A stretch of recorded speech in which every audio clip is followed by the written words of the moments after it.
한류 또는 한류라고도 알려진 한류는 1980년대 이후 한국 문화의 전 세계적 인기가 높아지고 있습니다. 오사카 시내에 있는 일본의 한 여자 고등학교 수학여행이 결정되는 날입니다. 접전 끝에 투표 결과는 한국으로 정해집니다. 차 선생님들은 우왕좌왕 경악된 모습을 보이며 서로 눈치를 보다가 한 선생님이 나서며 소리칩니다. 아니, 지금 장난합니까? 지금 오사카 내 명문 여고생들을 한국에 보내겠다고요? 지금 무슨 생각으로 투표를 하신 건지 이건 무효입니다. 왜 하필 한국 같은 나라를 갑니까? 왜? 도대체 거기에서 뭘 배울 게 있죠? 띠분위기상 여론은 지금 왜 한국에 가냐고 따지는 선생님의 편인 것 같은데요. 다른 선생님들도 다들 의아해하는 분위기입니다. 다른 선생님들 모두 한국은 굳이 가고 싶어 하지 않는 것 같네요. 본 내용은 해외 커뮤니티 레딧에 있는 기타 사연을 재구성하여 만들었습니다. 사연자를 대신해 저희가 대신 읽어드리겠습니다. 구독, 좋아요 꾹. 안녕하세요. 저는 일본 오사카 시내 명문 여고 담임교사를 맡고 있는 나미코입니다. 오늘은 학교에서 모두가 기다리던 수학여행지를 발표하는 날이었습니다.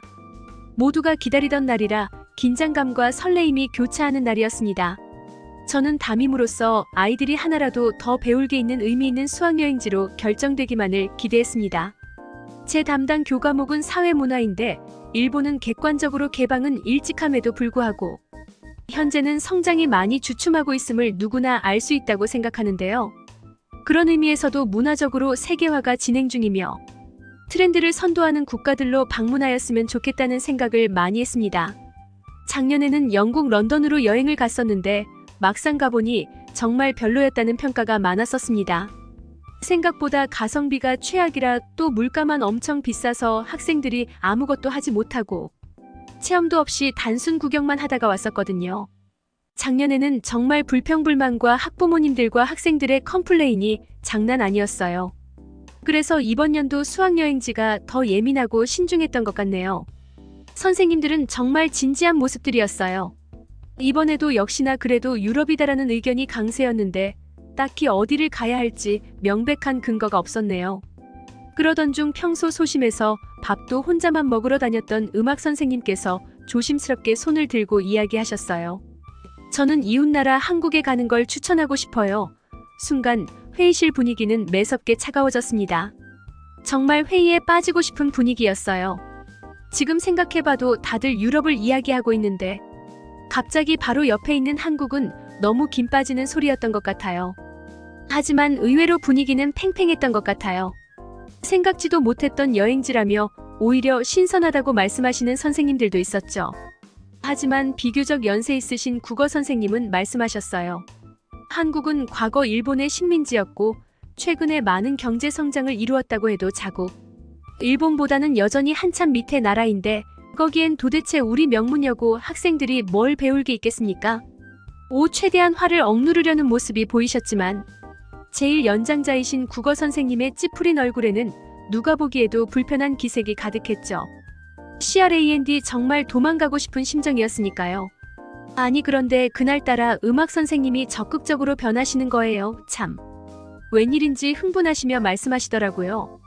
한국은 일본보다 뒤처졌었지만 한때 아시아에서 압도적으로 잘 나갔던 일본을 벤치마킹하면서 따라오던 국가이고 지금은 먼저 앞서 나가다가 넘어져버린 일본을 교훈 삼아 성장하고 있으며 스터 인정하긴 싫지만 지금 한국은 한류, K-팝, 반도체, IT 첨단 기술 등을 통해 세계에서 가장 빠르게 성장해 나가고 있는 국가입니다. 분명 미국을 포함한 세계 강대국들도 일본보다는 한국과 같이 협력하는 것을 선호하고 있고요. 이런 음악 선생님의 주장에 분명 불편해하시는 선생님들도 많았지만 재밌게도 분위기는 정말 막상막하였어요. 음악 선생님 의견에 설득력이 있다고 바라보는 젊은 선생님들의 공감도 꽤 있었거든요. 저 또한 왠지 모르게 신선한 아이디어라는 느낌에 한국에 끌리고 있음을 알 수 있었고요. 제가 이 학교에 온 지도 벌써 5년이 지났는데 이번 수학여행지 투표는 정말 역대급으로 기대되는 날이었어요. 왜냐하면 투표 당일까지도 서로 의견이 대립했거든요. BI 마치 무슨 가족끼리 정치 이야기를 하듯 선생님들끼리도 갈라진 것 같았어요. ADAC 그렇게 투표는 시작됐고 대립했던 분위기에 걸맞게 아주 근소한 차이인 8표로 한국행이 결정되었죠. 저는 속으로 이겨서 얼마나 좋았는지 몰라요. 선생님들과 똑같이 학생들도 의견이 반반이었어요. 하지만 다행인 건 학생들이 모두 착해서 불만은 많아 보여도 단체로 항의를 하거나 반발하지는 않더라고요.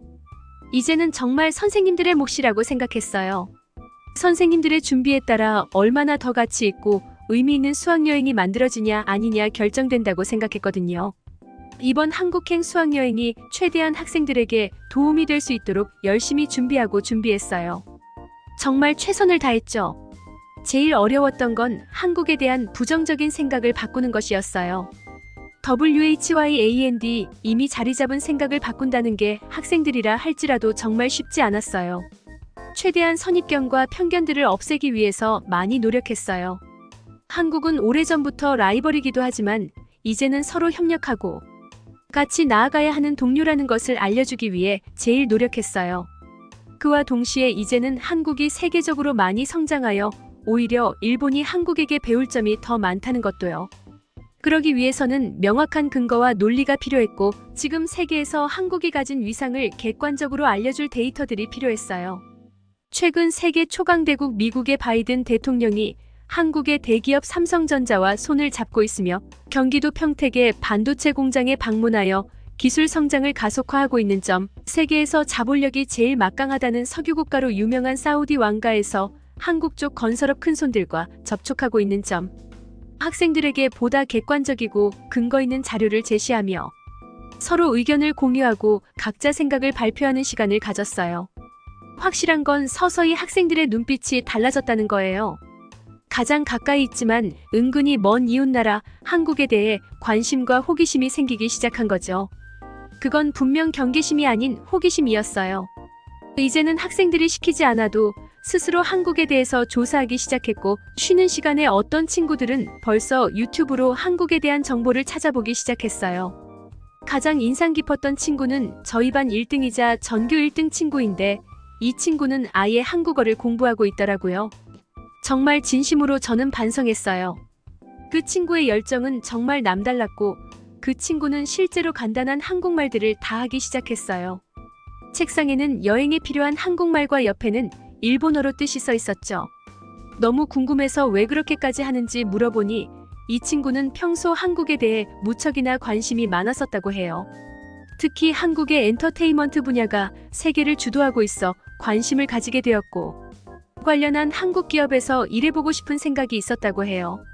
이 친구만 보더라도 수학여행지를 한국으로 결정한 게 정말 잘한 일이라는 확신이 들었어요. 이 친구의 관심처럼 분명 한국은 앞서 나가고 있고 우리가 배울 게 많은데 그렇게 생각하는 사람들이 많은데 일본의 정서상 그 명백한 사실을 드러내기란 쉽지 않거든요. 생각보다 남을 인정하는 게 어렵습니다. 그것도 가장 가까운 친구일수록요. 하지만 객관적으로 평가가 되어야 서로에게 득이 되며 같이 힘을 합해야 서로 더욱 더 성장할 수 있다고 생각해요. 그러나 진짜 문제는 이번 한국행 결정에 불만을 품고 있는 선생님들이었어요. 준비하는 과정에서 제일 힘들게 했던 분이 아까 말씀드린 국어 선생님이었어요. 정말 한국에 대한 편견과 선입견으로 똘똘 뭉쳐있는 것 같았죠. 자꾸 한국을 그런 나라라고 표현하는데 도대체 어느 시대에 살고 계신가 의심스러웠었죠. 그렇게 저희는 드디어 인천국제공항에 도착했습니다. 말로만 듣던 인천국제공항은 딱 3가지가 눈에 띄었어요. 첫째, 너무나 빠르고 편안했어요. 사람은 북적거렸어도 동선이나 시스템이 완벽해서 많은 학생들이 왔음에도 불구하고 각자 짐을 빠르게 찾아서 QR코드를 찍고 지체 없이 바로 나갈 수 있었죠. 둘째, 한국 승무원부터 공항 직원들까지 서비스 교육이 완벽했어요. HODILYINTGRIT 일본 사람들도 정말 친절하기로 소문났는데 한국도 인정할 수밖에 없었죠. 왜냐하면 단순 친절함뿐만 아니라 직업정신과 함께 프로페셔널한 전문성이 있었기 때문이에요. 그들은 전부는 아니지만 유창하게 영어를 구사하는 직원이 2명이나 있었고 일본인 직원도 뽑아서 1명 배치해 주었더라고요. 덕분에 저희는 의사소통에 불편함이 하나도 없이 모든 게 완벽하게 진행되었어요. 셋째, 정말 웅장하고 세련된 시설이에요. 누가 봐도 선진화된 인천공항이고 정말 국제도시라는 표현에 걸맞게 멋진 곳이었어요. 제가 한국 사람이라면 정말 인천국제공항을 바라보면 자부심이 가득할 것 같아요. 무엇보다 인천국제공항에 도착한 저희 여고 학생들의 표정을 바라보니 반은 성공했다 싶었죠. 한국이라는 나라의 첫 이미지일 수도 있는 공항의 위험에 모두들 넋이 나간 표정이었죠. 순간 한국행 수학여행을 적극 추천했던 음악 선생님과 눈이 마주쳤는데 저희 둘은 웃음부터 났어요. 우리의 생각이 맞았고 우리가 이겼다 생각했거든요. 국어 선생님의 속마음이 어떨지 정말 궁금했어요. 아마 시기심에 불이 활활 타오르고 있겠죠?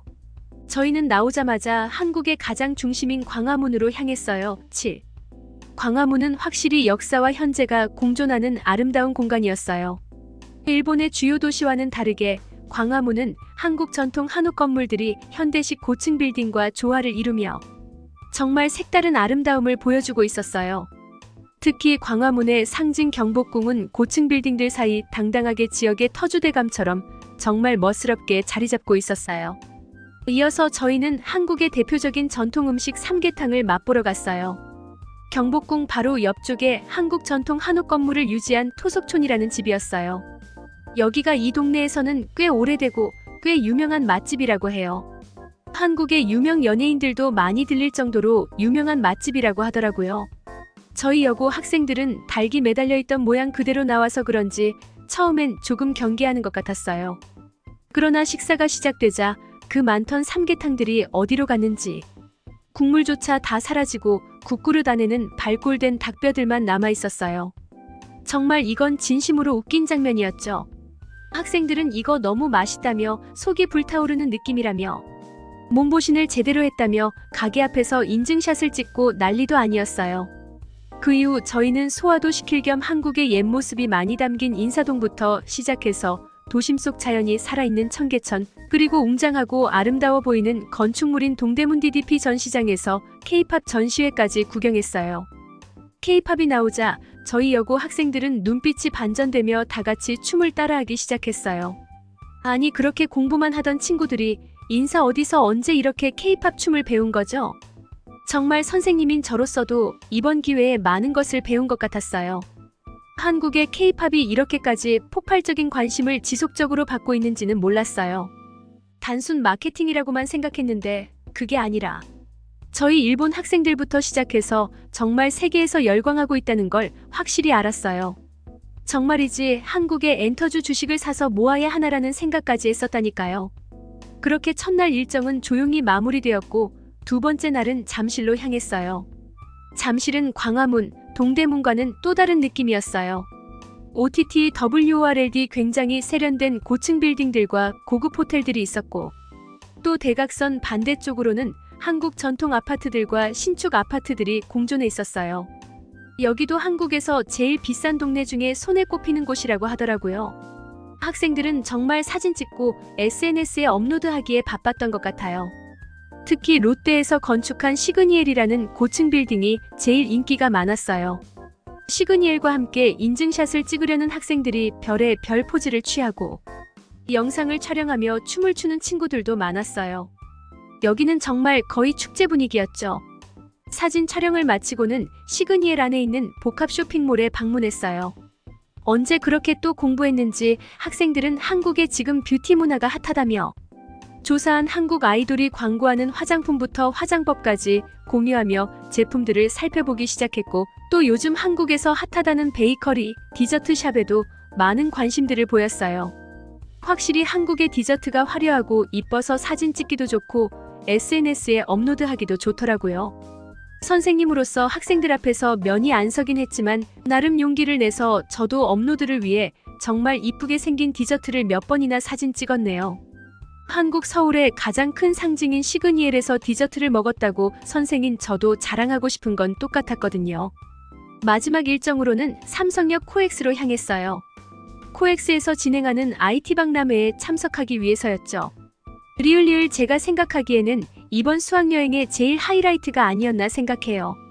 이웃나라 한국이 세계에서 어떤 위치에 있고 어떤 역할을 맡고 있나 객관적으로 보여줄 수 있는 박람회였다고 생각해요. 이번 IT 박람회에는 특별히 느낀 점을 작성해오는 숙제가 있었는데요. 다들 공통적으로 한국의 인공지능과 빅데이터 분석, 첨단 알고리즘 기술을 높이 평가했더라고요. 앞으로는 이러한 기술들을 바탕으로 미래 예측까지 가능해진다고 하는데요. 일본도 한국을 도와 같은 이웃나라 친구끼리 사이좋게 발전했으면 좋겠다는 생각이 드네요. 기시다는 아베보다 선전선동술이 약하구나. 아베처럼 혐한도서 지원하고 극우 선전대로 한국 가면 위험하다느니 80년대 영상으로 이런 후진국이다라며 계속 방송했어야지.